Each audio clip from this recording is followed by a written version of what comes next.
Two, two, two, check. All right.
All right, everyone. Thank you so much for being here this afternoon. It has been so much fun to talk, engage, and really just connect with people in regards to mental health, their children, and Charleston school districts, as well as Berkeley County and Dorchester. So, this will be our pinnacle of today's session. We have an amazing speaker here. This is not, there's a Tasha Joyner from Project Prevent. She says this all the time. This is not a sit and get, okay? Or this is not a talk and turn. We're about to sit, engage, we're going to fellowship, and so you're going to get a lot of good information from our amazing speaker today. Again, we want to be thoughtful about if you are having any thoughts or any issues or concerns in regards to your mental health, or if you need immediate assistance. We do have here Miss Autumn Porter. She will be providing support. We also have another clinician here, Christopher Brigman. He also does individual therapy and consulting. So if you're interested in having any of those services, please make sure that you're able to see him. But these are the folks who are on the ground. These are the folks who are doing the work that you'll see in the school systems, that you'll see out and about in the community. They are the ones that can help walk with you. You do not have to do any of this alone. There is support. And so we want to be able to talk more about that. We want you to join the Parent Leader Network here with the Charleston Area Urban League, because again, we are building community. And you can't do anything, you can do a lot of things by yourself, but when you have community behind you, you can accomplish so much more. So just come on out and join us. So I'm going to bring up Ms. Rhonda, who's going to introduce our speaker for this afternoon. Please, if you have any questions, thoughts, or concerns, this is the place to ask them. This is the place to talk about them. Do not feel shy or threatened. We are here in love. We are here in community to help each other. All right? Without further ado, I'm going to bring up Ms. Rhonda. Good afternoon, everyone. I had the distinct pleasure of introducing our keynote speaker today. Our keynote speaker is Ms. Kimberly Kim Sayers, also known as your Connection Catalyst. She is a marriage and family therapist, possessing her own private practice in the low country of South Carolina. Kim specializes in providing premarital and marital therapy for couples desiring to gain the tools and insight needed to sustain meaningful connections in marriage. Kim is also the co-founder of a community of women called Wives United.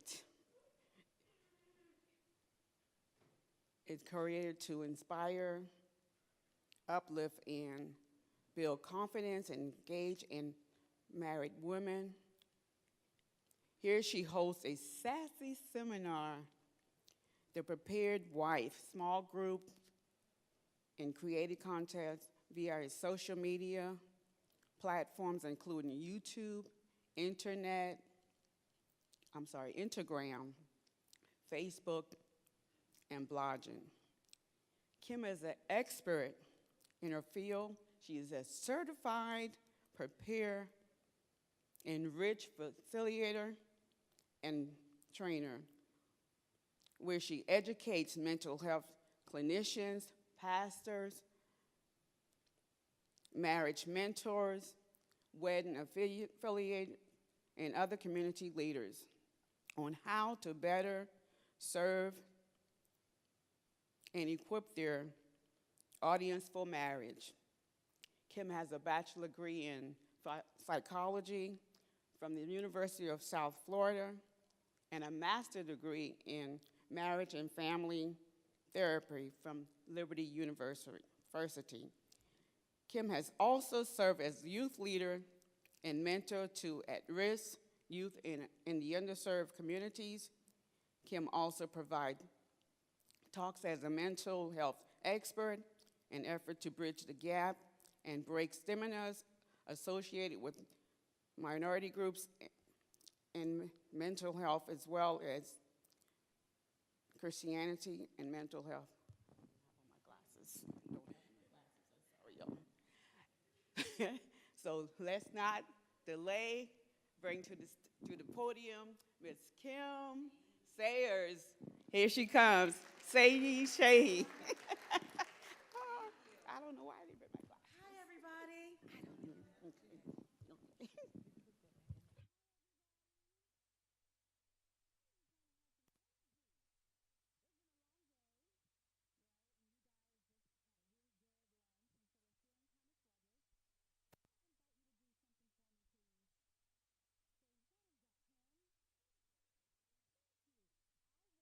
You to come a little bit closer because I promise I'm not going to bite.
was just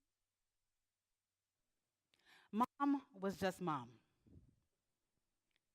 Do you have a mom who just always seemed to have it all together? The house was always prepared well. The food was always spot on. Mom just had all the answers. Mom knew everything. And so here she is, a year from losing the person who mattered the most to her, her biggest support, and now all of a sudden her marriage is crumbling. So she says, Kim, I don't know what to do. Why is my marriage failing? See, what she didn't realize that it really wasn't so much of a relational issue. It was more so a grieving issue. Can you see that?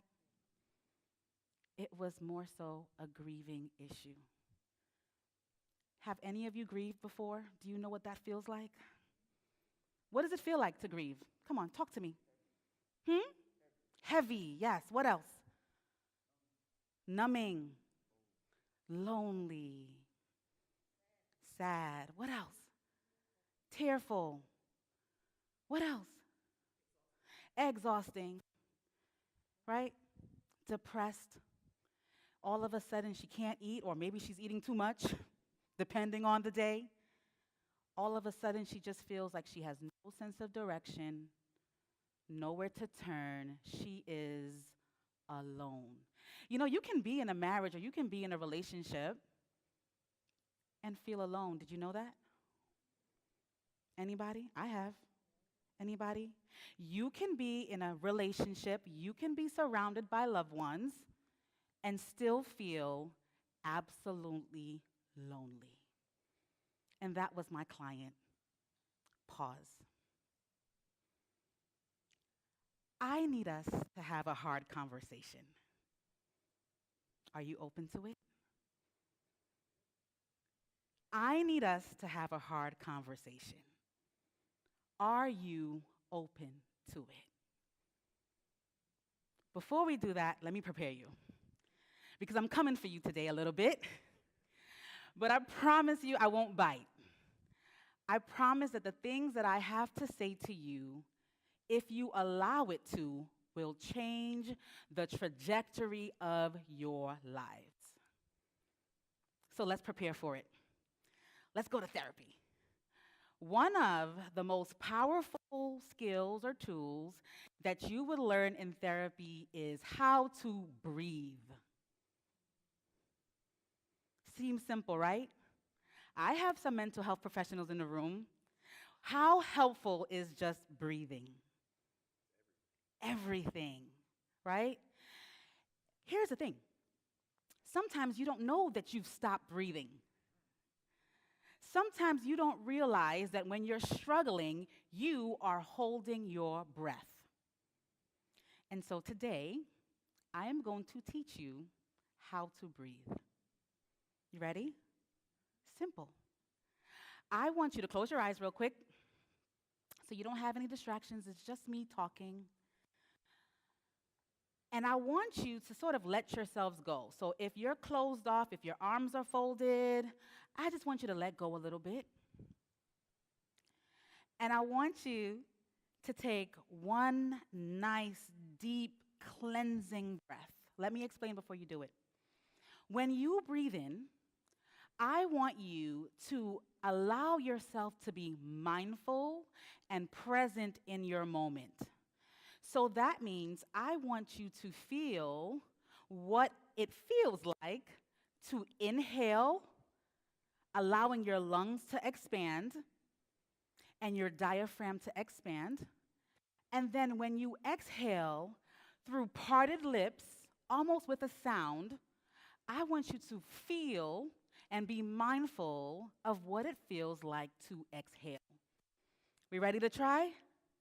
So I'm going to count to 3, and I would like you to inhale really slow and then exhale really slow, really intentional. Let's go. 1, 2, 3. And exhale. That felt good. Did that feel good to you? Let's try that one more time. Let's be intentional about this thing. When you breathe in, pay attention to what it feels like. And then let's take it a step further. We hold tension in our backs, in our faces, in our muscles. We hold tension everywhere. So now I want you to pay attention to the tension in your body, and I want you to just let go. So I'm going to count to 3, and we're going to try this again. 1, 2, 3. Inhale. And slowly exhale.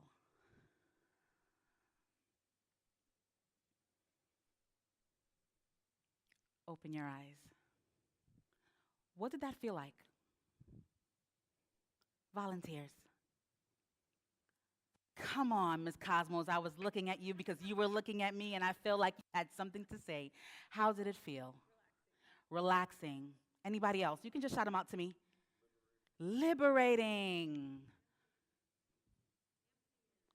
Emptying. I love that. Because sometimes we're holding some stuff on, right? So if we just let it go, we're just letting go of some pressure. Anybody else? How did it feel for you? Refreshing. I love that. Now I want you to think about your life, and I want you to tell me, how often are you breathing? Like, you breathe to live, absolutely. But have you taken the moment to be present with yourself and just breathe? Did it feel good? Is this something that you can do on a regular basis? Yes, I want you to do it on a regular basis. So we're going to have a hard conversation, and I want you to be ready for it. I want you to be ready for it because you have to understand that if you don't know what you don't know, you have to be prepared to learn something today, and you have to be prepared to not just know something, but to also do something about it. So going back to my client, she was distraught. She didn't realize that grief was a thing for her. She didn't realize that that was her problem. But she was bold because she came to therapy. How many of you feel some of the same things that my client was feeling, but you've never told anyone about it? You've never even confided in a friend about it, because there's this thing in our community. We gotta be strong. Strong black man. No pressure, just perform. Do what you gotta do, show up where you gotta show up. Make the money, provide for your children, have all the answers. You can't be wrong, black man, because you're strong. Black woman, you are the nurturer in your household. You're birthing babies, and whew, come on, ladies, let's give it up for the ladies. My goodness. But come on, strong black woman. Right? Isn't that what we hear? And so being weak, oh my goodness. Who has the option in our community to be weak? Who has the option? Because for you, it's not an option, right?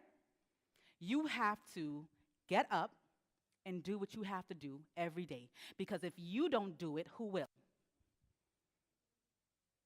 If you don't do it, who will? And so, no, Kim, it's not an option for me to breathe. No, Kim, it's not an option for me to talk to a friend really about how I'm feeling, because honestly, I'm kind of ashamed of how I'm feeling. Honestly, if I tell my friend how I'm feeling, then what will she or he think about me? Or let's take it there, because this is where we are. I am blessed and highly favored. I am blessed and highly favored. That's your answer. When someone says, hey, sister, how you doing today? Blessed and highly favored. But are you really? I mean, we say these things because they feel good, and ultimately that's what we want to feel. And so, if we're honest with ourselves, blessed and highly favored is the goal. Blessed and highly favored is the affirmation that you're looking for, right? But because we're having this hard conversation, and because we're having like a nice therapy session here, here's my question to you. Are you okay? No, for real. Are you really okay? See, even thinking about the question is kind of making you guys feel a little tense. Because if I admit that I'm not okay, what does that say about me? You can answer me. If I say I'm not okay, what does it say about me? Weak. What else? Not in, ooh, not in control. That's a big one. That's a big one because if we're not in control and things aren't going the way we need to go, what does that say about our competence? What does that say about our abilities? What does that say about who we are? And so my client, she said, Kim, I miss my mom. I miss my mom. I'm not getting anything right. She had all the answers, and here I am. I'm the matriarch of the family. All the pressure's on me. Like me and my husband can't get it together. The kids, you know, that's another thing in the Black community. We're all parents here. That's why we're here, trying to find resources for our children, trying to figure out what in the world are we doing in this day and age to really help our families for real, to help our children. And I don't have control of my kids. Mom, she knew how to set us straight.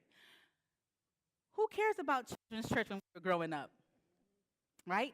There was no children's church. There was Sunday school, and you had to go to Sunday school. But then the kids sat with you in church. And now here I am, the millennial mom, maybe.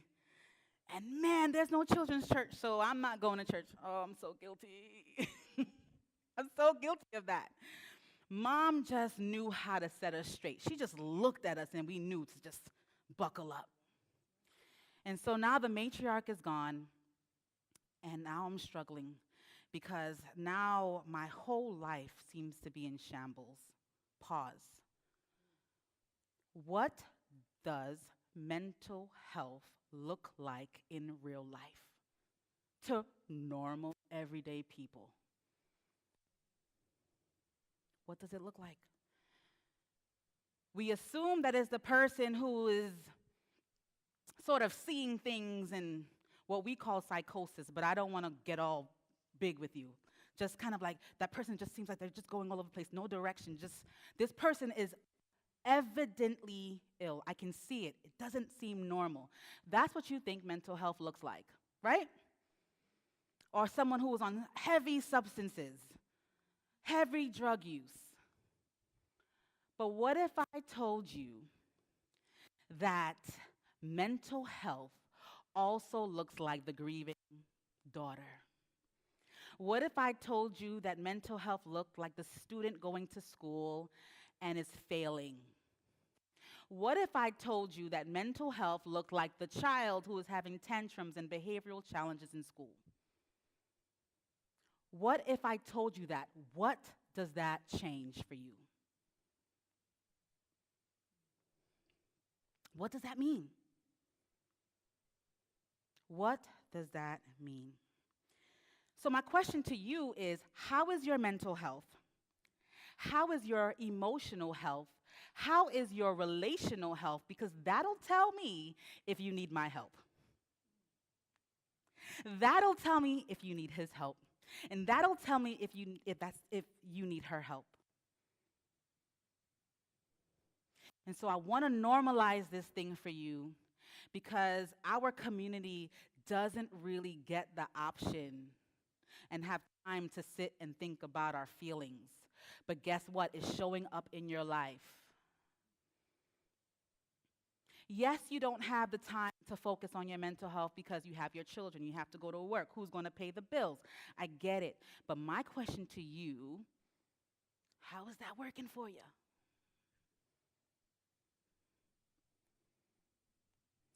See, here's the thing. You don't know what you don't know. And if you don't know what you don't know, that means that you are ignorant. See, when we think about ignorance, we think about, oh man, that's an insult. Kim, how can you say that I'm ignorant? But ignorance simply means a lack of knowledge. And so you hear the saying, ignorance is bliss, but it seems like ignorance is more so a death sentence. Death to your future possibilities, death to everything. Anybody? Am I stepping on any toes yet? Am I? Can any of you relate with any of the things that I talked about so far? Let me see your hands. So that means all of us have a right, right? We have people who came before us to fight for our rights, right? We have a right to have access to good mental health. Can we say that together? I have a right to have access to good, competent, capable, amazing mental health services.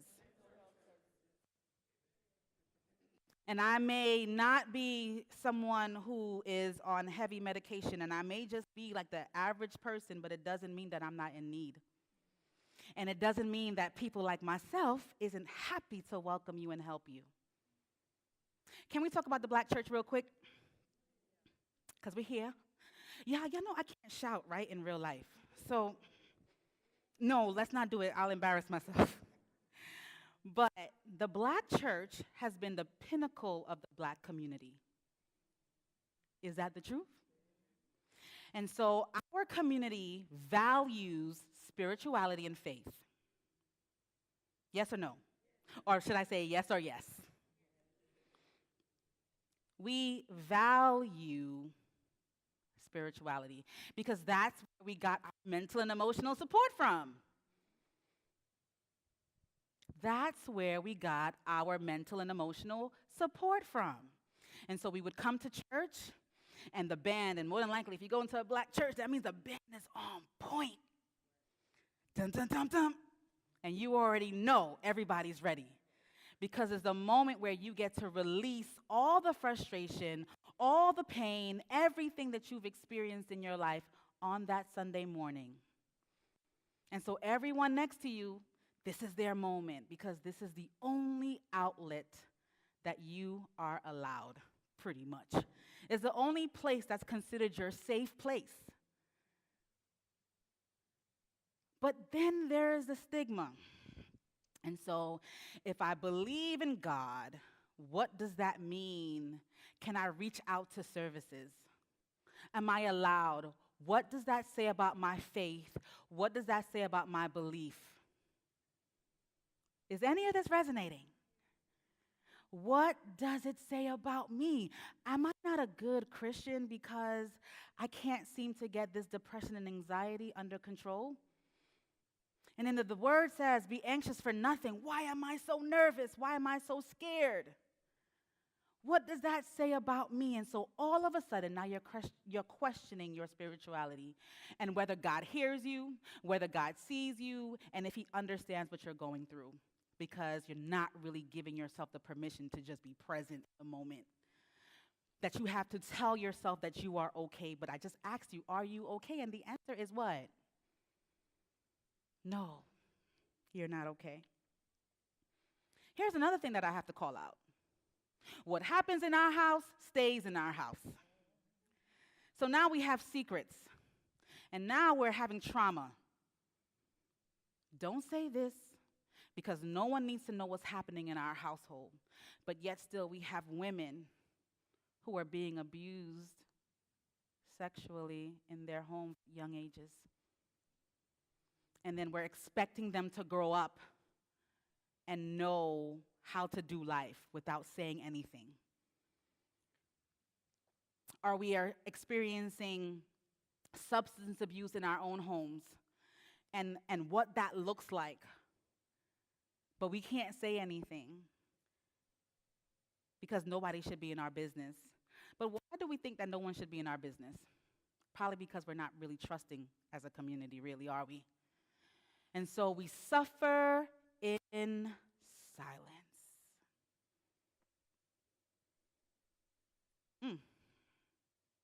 We're suffering in silence. And then there's the other piece. You really can't trust no one because the track record of the of the healthcare system doesn't say you can trust. Your community has been experimented on. You can't even have a real sort of emotional experience because now when the cops are called, how are they responding to your moment of crisis? And so can you really trust anybody? Let's be honest. Not really. And so every day you watch the news. We're the moms that watch the news all day, every day. I know there's at least one or two in here. Because you will watch the news for hours and hours and hours and expose yourself to secondary trauma just like that. And you have no idea why all of a sudden you have these heart palpitations. You can't breathe. You're trying to figure out, like, what's going on with me? Stop watching the news. The news is not giving you good news. My mom would say, Kim, well, I need to know what's happening in the world. My mom is from the islands. I'm from Grenada, y'all. Well, Kim, I need to know what's happening in the world. How am I supposed to know? But I say, Mom, you're nervous all the time. You're anxious. You're scared. Anybody felt like that? Is that the truth? Isn't that the truth? And so what do we do here? What do we do? Here's the other challenge, and this is the last challenge that we're having as a community. Kim, I don't want to sit with a bunch of people who can't relate to me. I don't want to have to talk about my whole Black experience. Let's face it. I want someone who will just get me and I don't have to tell them the whole story. But according to the APA, there's only 3% of Black clinicians. And so we're scarce. I'm here though. I'm here. I want to help. And there are others in here. Yeah, raise your hand. We want to help. We want to help. We want to help. Woo! We want to help, but you don't know what you don't know, so you don't know we're here. Is this resonating? Talk to me, is this resonating? So I understand your concerns. I understand your fears. I understand your pain because I am just like you. I am a mom to a Black boy. I am a mom to a Black boy. Can I tell you a little bit about my story? A little part of it, not the whole one. Oh, jeez, if I could tell you my story is long, but we don't have time for all of that. But let me just tell you a part of my story. During the pandemic, well, we're still kind of in it, huh? In the beginning of the pandemic, school shut down, and my beautiful, awesome, funny, just exuberant, and just amazing Black boy was struggling. He's very social, and so he loves social interaction, and so now he's stuck behind a computer screen. He knows that the world is pretty much crashing around him, but he just doesn't understand because he's not old enough to understand. That's the reality. And so now he wants to run and play and do all the things that boys do, but he can't. And then he hates to read. He wants to play video games. Boys, men, I think some of you guys are older and you still want to play video games. He wants to play video games. And so we started to have a lot of behavioral challenges with him. I mean, outbursts. And I am that mom, Caribbean mom, let me tell you. Lord, help me. It's like I am old school, but then I'm new school, and so I'm in between. Can you understand the struggle? Where it's like you're no nonsense, but then you want to hear how he feels because you know that that's important. And so you're trying to gel and mix the two, but you just don't know how. So my little black boy, he was struggling. When it was time for him to get back into school, now he's going into 3rd grade. And I don't know if we have any educators in the room, but 3rd grade is one of the hardest years of education. Because now you're going from learning to read to now reading to learn. And if he didn't like to read to begin with, oh, Lord, 3rd grade, we were struggling. And they would call me every day, Miss Sayers, Caleb is in trouble again. Miss Sayers, Caleb is not listening. Caleb is not focused. Caleb isn't this. Maybe you should go run some tests on Caleb. Maybe there's something more going on. Maybe there's something going on in your home. Ooh, was I offended? Because I just know I worked real hard to keep a certain level of peace in my household. I don't play that when it comes to my home. So now you're trying to tell me all my hard work is in vain? That my kid is just sort of spiraling, and you're telling me that you're not going to do what you need to do to help my kid? So no. I'm one of those moms, I don't play that. So I marched up to that school and I said, listen, you're the adult and so am I, so let's sit down together and come up with a plan to help my kid. He can't advocate for himself, that's my job. But y'all, let me tell you, I had many crying nights. Ask my husband, his fine self is right there. I had many of crying nights because I didn't know, here we go with that word again, I didn't know how to help my son. You guys are parents, that's why some of you guys are here. Are you struggling because your kids are struggling to find their way and their footing in the school system? Right? And so now my amazing black boy is being labeled. My amazing black boy is not seen for his full potential. And I'm like, what am I supposed to do? What am I supposed to do? Well, I went through that journey, and honestly, today I really believe that I kind of went to that journey to help you. Sometimes as a therapist, you kind of have the education, you know the answers and stuff, but it hits different when you can relate for real. It hits different when you can really identify with the struggles of the wonderful people that come before you, because the people who are coming before me, they're amazing people. Let's be real. You're amazing. You're amazing. You are phenomenal. But the situation that they're coming to you for, it doesn't seem like it. And so when I went through this process, I had to figure it out because I just couldn't sit down because guess what? I didn't have the option. Y'all with me? I didn't have the option. So I had to pick up the big girl panties, and I had to just do what I had to do, just like all of you. Because if I don't do it, who's going to do it for me? No one. And so I'm going to share with you what you need to do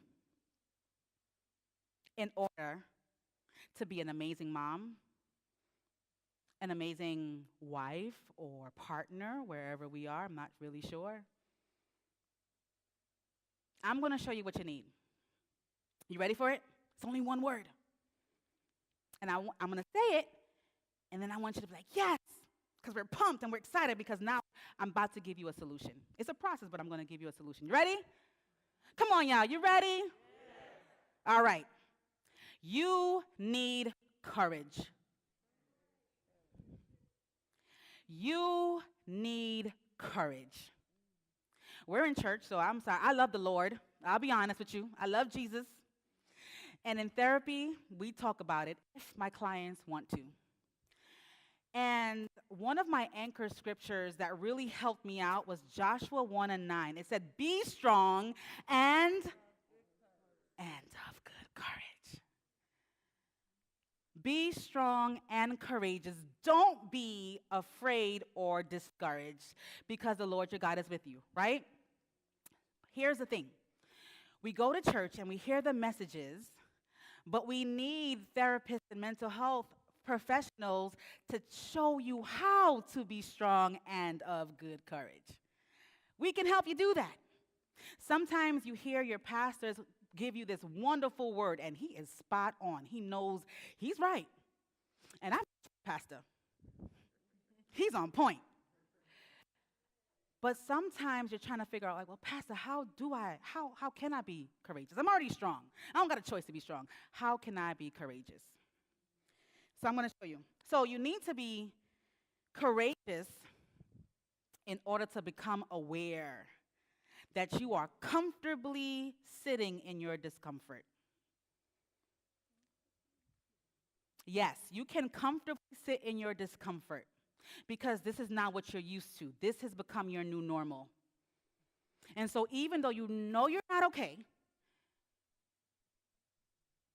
you are sitting in your discomfort. So you need to have courage to be aware that you're sitting comfortably in your discomfort. With me? Are you with me? And so the problem here is when you're sitting in your discomfort, you subconsciously believe that ignorance is bliss for real. Why? Because now you don't have to hold yourself responsible and accountable for the work it's going to take to get you out of it. Oh, y'all getting quiet on me. Am I stepping on toes? I'm sorry, but I'm not sorry because this is a hard conversation. And if we're really going to step into the lives that we deserve and that we are actually worthy of, I gotta tell you about yourself in a loving way. Next, you need to have the courage to be honest. You don't feel blessed and highly favored. Not today. And that's okay. Because change for you begins with your honesty. If you're sitting around, ignorance is bliss, you don't even know you have a problem. So if you don't know you have a problem, how can we help you fix it? So you have to have the courage to be honest. And then after that, you have to have the courage to make a choice. There's a story about twins. And their mom passed away when they were younger. And dad, in his grieving, turned to alcohol. But you know how people say, yeah, I can take a drink and I'll be all right. And it turns into something where you're completely dependent upon that drink. Well, that's what happened to dad. And then soon after that, he got into other substances, more heavy things. And then before time, he was abusing the boys. So they're grieving, and now there's substance abuse, and now there's physical abuse in the household. Well, the two boys grow up, and the two boys, one becomes a doctor, phenomenal, expert in his field. And the other brother becomes sort of a problem, right? In and out of the prison system. There was nothing he didn't do. So from selling drugs, using drugs, stealing, the whole nine. A professional asked them one question. What happened? What got you to this point? And you know what they said? They both had the same answer. They both said, I am who I am because of my father. What does that mean? I am who I am because of my father. That means that even though you have experienced some really hard things in your life, it is a choice to whether you're going to take two different paths. You can make a choice and be motivated and resilient and say, you know what? I am going to work hard and I'm going to make something of myself and I'm going to prove to myself, to my father, to whoever that I am not my experience.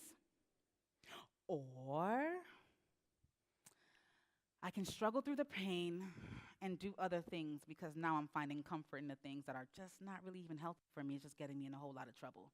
So my question to you is, are you courageous enough to make a choice? Are you courageous enough to make a choice? Number 4, you need courage to confront. How many things have you just swept under a rug? How many things have you just avoided because it hurt too bad to confront them? How many things have you just let slide? How many things?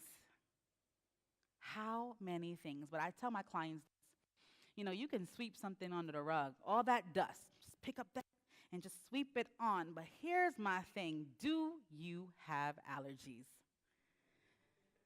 Right? Because you don't need to see that dust to be sneezing all over the place. You don't need to see the dust to feel the effects of it. And so you need courage to confront the things. But here's what. You don't have to do that alone. You can have someone like me and all of these other wonderful professionals in the room who will walk you through step by step. That's what we're trained to do. In fact, that's what we love to do. No one gets into our profession because we don't care. No one gets into our profession for the money. Lord, no one does. We do this because we're called to do this. We do this because we are answering the call and the need in our communities, and we're saying, yes, we will show up. But here's the thing. Our hands are open wide to you. Are you going to reach out to us and help you?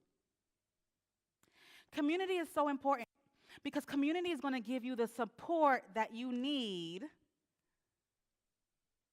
to heal and to live the life that you so desperately desire. And it's not over. Here's the thing. You weren't meant to do this thing alone. You weren't meant to. But you've been doing it alone. Is it working for you? Is my question. Is it working for you? Community is so important. Community is so important. I want you to take a minute and I want you to think about your community. Think about the people who are serving you in your community. It can be your family, it can be friends, it can be your pastor, it can be your therapist. It can be anybody. But think on them. And I wonder if you were able to ask for help, will they tell you no or will they come running? Matter of fact, have they already offered to help you, but you are just not, you're not willing to accept it because now you're ashamed, because now you think that you're weak. And so if you're weak, you can't ask for help or you can't receive help.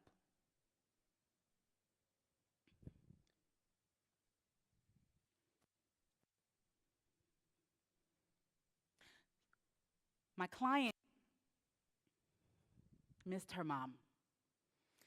And she started to sort of put her mom on such a pedestal that she didn't think that her mom struggled. She didn't think that her mom experienced the same thing she experienced. And so while we were talking, she said, you know what, Kim, you said something that resonated with me. She said, I remember we would go to church and Mom would be weeping, just weeping.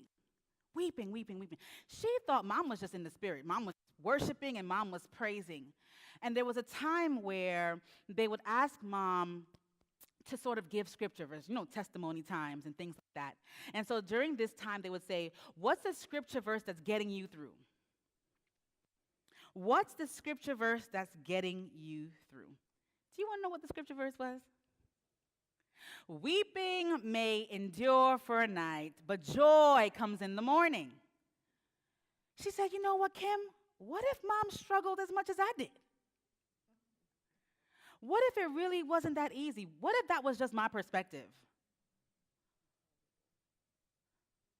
But mom had her outlet in the church. And then she said, you know what, Kim? Mom had books.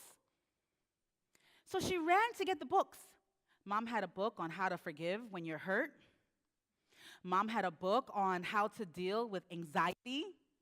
Mom had a book to help her try to figure out what are these feelings of sadness that she was experiencing. She never thought that mom had a hard time. In her mind, mom just knew exactly what to do. But it looks like mom had a community.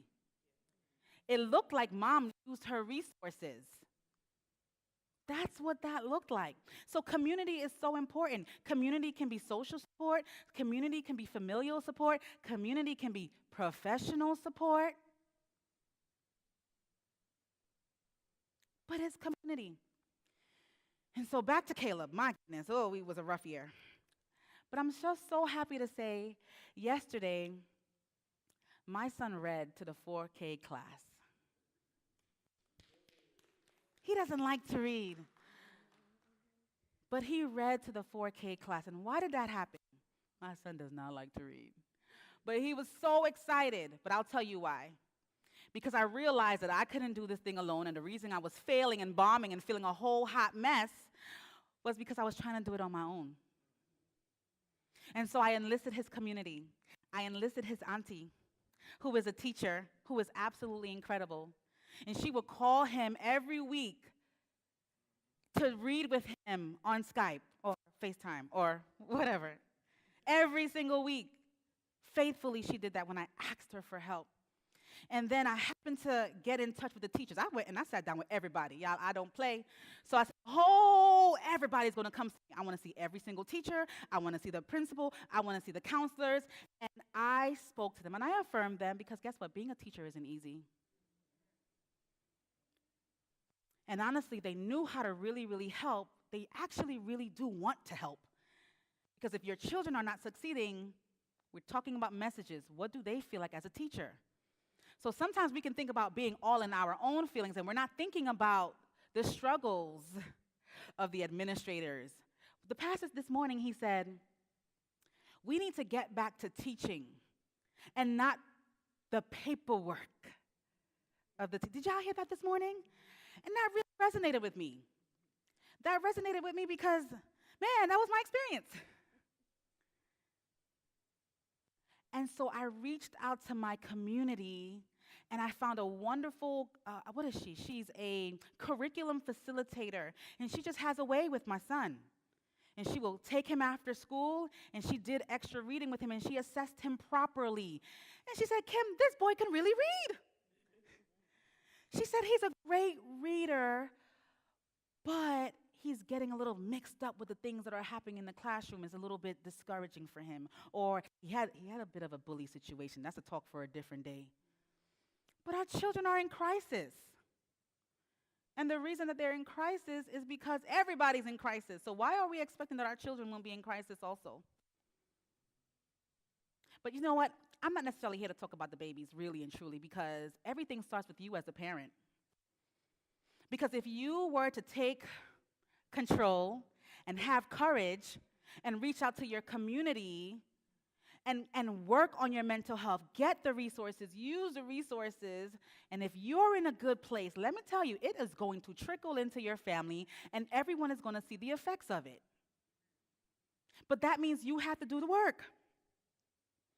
And so, with connecting with your community, I don't just mean being a bystander. I mean get involved, get engaged. Get involved, get engaged. Dr. Mitchell is incredible. Do y'all know her, that fabulous woman back there? She is incredible. Tasha is incredible. They put this entire event together so that you have no more excuses because you are no longer ignorant. Oh, I like that. That means it's hitting. You have no excuses. Ignorance is not bliss. It is a death sentence. But now that you have information, you have knowledge.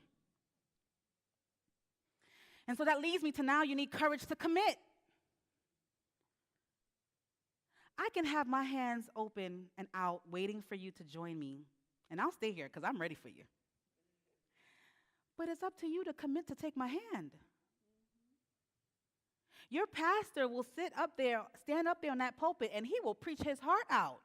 But ultimately, if you don't do the work, he can't be your salvation either because you have a choice to make. You have to commit to this process. I'm not going to take it easy on y'all. Why? Because you're already strong. You've been strong for generations. This is who you are. So if this is who you are, then I don't have to talk to you guys like, oh my God. No! You have faced so much adversity, and you have overcome. You are sitting, I'm standing, you are sitting in this room.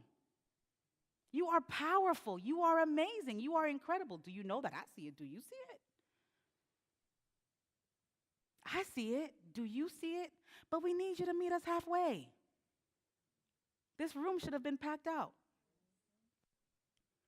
And all of you wonderful viewers, same for you. You are incredible. You are powerful. We just need to work on your courage. We just need to work on your courage. But that's what we're here for. We'll show you how.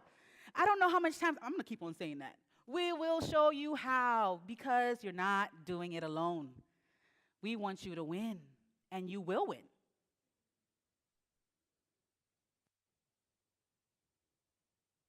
So you need courage to commit. Because ultimately, your courage will lead to clarity. And clarity will allow you to gain knowledge. If ignorance means lack of knowledge, if not knowing is your greatest challenge, as we learned today, well, today you know. And so this hard conversation is me telling you that you have no more excuses.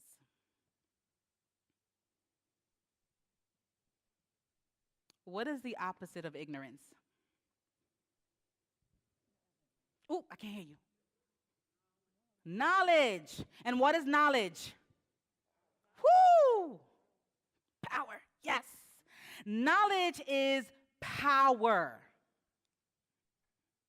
Come on, y'all say that. Knowledge is, man, say it like you mean it.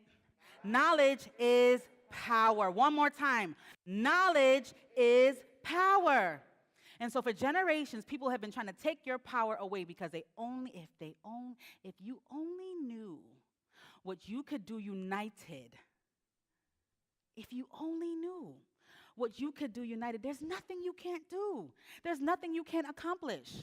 Who says that we can't dream big?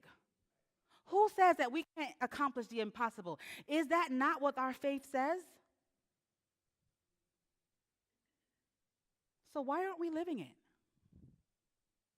Why aren't we experiencing it? For real. Why does it seem to be like this dream deferred?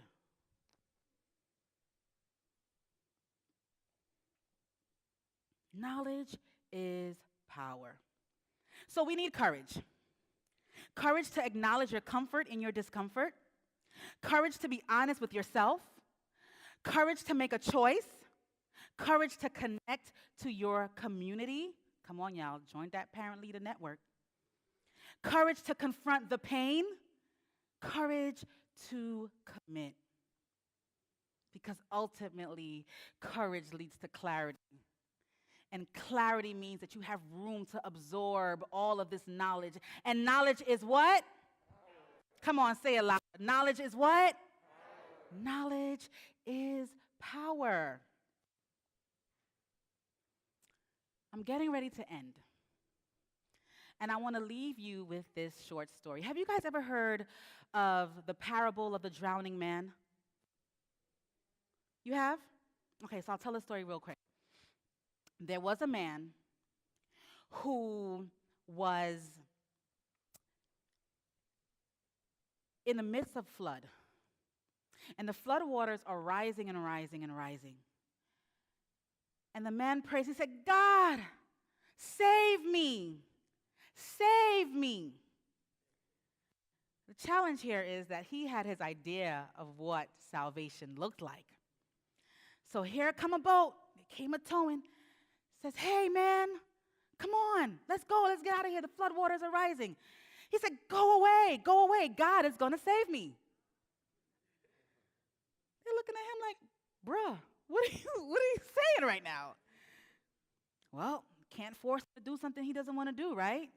And so they go and they tow away, they're gone. God, save me. Here comes another boat. Hey man, the water is rising. At this point, he's like having to climb up his house at this point because now the water is just overpowering him. We'll throw you a rope. We'll throw you the rope. No, get out of here. God is going to save me. Well, now he's on the roof. And the water is all around him. And now it's just kind of like rushing. It's rushing. So even if he wanted to make a swim for it, he wouldn't be able to do it. Even if he tried to save himself, he couldn't do it. So now here comes the helicopter. Here comes the helicopter. Hey, man, take this ladder. We'll pull you up. We'll pull you up. No! Get away from me. God is going to save me. Well, we all kind of know what happens next. He dies. And then he goes to heaven. He said, man, Lord, what happened? I prayed to you and you said that you were going to save me. I think God has a sense of humor. Yes. I feel like God is sarcastic. I feel like he's a lot of things. And when I think about it, I imagine God saying, bruh,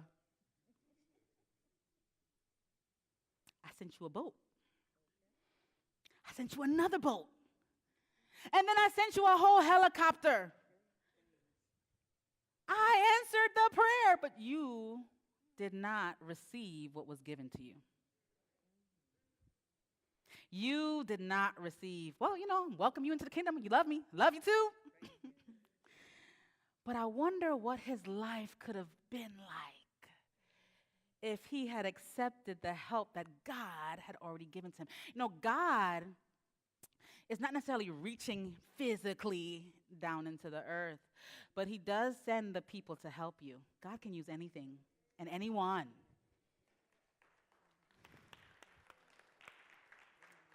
And I believe that myself, along with all of these amazing mental health clinicians and all of these wonderful educators and all of these community leaders, are the answers to your prayers. The question is, are you going to take the hand that is being held out for you? Somebody come grab my hand. Come on, grab my hand. We can use some sanitizer after. Right. Are you going to take the hand that is being held out to you? I appreciate your service. Thank you. Thank you all.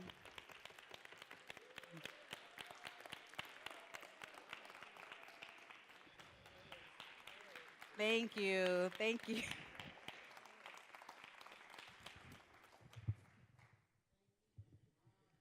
Miss Sayers, oh my gosh, I'll take your hand. I'll take your hand too. Yes. Listen, thank you so much. We appreciate you being here. We wanted to offer you just a token of our appreciation. One of these Sweetwater baskets, which is, being here in the Charleston area, you have to have some Sweetwater grass, something. So we want to make sure that you have one. Thank you so much. Thank you. Thank you so much. We appreciate you. So this will conclude our in-person event. We want to thank everyone for being here. And one of the things that we like to do at the Urban League and at the Parent Leader Network is we like to give out gifts and prizes because we recognize that being here took some work. You were courageous enough, just like Ms. Sayers said, you had enough courage just to be here and to be able to offer your time, get some information. And so we want to make sure that we do some good work as well and pouring back into the community in another way. So Who all got a raffle ticket? By a show of hands, who all got a raffle ticket? Did anybody else get a raffle ticket? A couple of folks got a raffle ticket. Okay. If you didn't get a raffle ticket, see me afterwards. But we want to do a quick raffle. So I'm gonna call Miss Cosmos to come up here to help us. I'm gonna ask you to hold this, and we're not gonna do a big old thing, but I'm just gonna call a couple numbers. Let's see, this one. Okay, if you have number 213008. Anybody here with that number? Was that you? That is me. Woo! See me afterwards, okay? We have several things to raffle. One of them is a gift card. The other are Spoleto tickets. So if you went to the Spoleto and you spoke to that person, you were like, I want to come and see Lift Every Voice, or I want to see another event that's there,